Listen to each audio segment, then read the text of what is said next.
Mr. Slow. Mr. Slow, as you might as well know, or maybe you don't, lived next door to Mr. Busy. He built his house himself, slowly. It had taken him 10 years. And as you might as well know, or maybe you don't, Mr. Slow talked in an extraordinarily slow way. He talked like this. And every single thing he did was as slow as the way he talked. For instance, if Mr. Slow was writing this book about himself, you wouldn't be able to read it yet. He wouldn't even have got as far as this page. For instance, if Mr. Slow was eating cake for his afternoon snack, it took him until bedtime. He'd eat it crumb by crumb, chewing each crumb 100 times. For instance, last Christmas it took Mr. Slow until New Year's Day to open his Christmas presents, and then it took him until Easter to write his thank you letters. Oh, he was a slow man. Now, this story isn't about the time Mr. Slow went on a picnic with Mr. Busy. That's another story. No, this story is about the time Mr. Slow decided to get a job. He'd read all the job advertisements in the Sunday paper, which took him until Wednesday, and then went and got himself a job reading the news on television. Can you imagine? It was very embarrassing.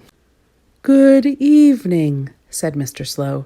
"Here is the 9 o'clock news."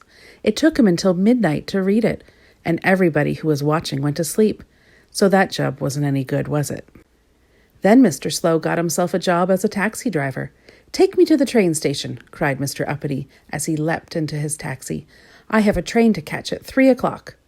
"Right," said Mr. Slow, and set off at 1 mile an hour and arrived at the station at 4 o'clock. So that job wasn't any good, was it? And that summer, Mr. Slow got a job making ice cream. But by the time he'd made the ice cream, it wasn't exactly the right sort of weather to be selling ice cream. Brrr. So Mr. Slow got himself a job making woolly scarves. But by the time he'd finished making the scarves, it wasn't exactly the right sort of weather to be selling scarves. Phew! Poor Mr. Slow. He went around to ask the other Mr. Men what he should do. "Be a racing driver," suggested Mr. Silly. Can you imagine? No. "Be an engine driver," suggested Mr. Funny. Can you imagine? No, no. "Be a speedboat driver," suggested Mr. Tickle. Can you imagine? No, no, no. But then Mr. Happy had an extremely good idea, most sensible. "Be a steamroll driver," he suggested. And today, that is exactly what Mr. Slow does. Slowly backwards and slowly forwards he drives, up and down and up, ever so slowly. The next time you see a steamroller doing that, look and see if Mr. Slow is driving. If he is, you shout to him, "Hello, Mr. Slow, are you having a nice time?" And he'll wave and shout back to you. "Yes, thank you," he'll shout. "Goodbye."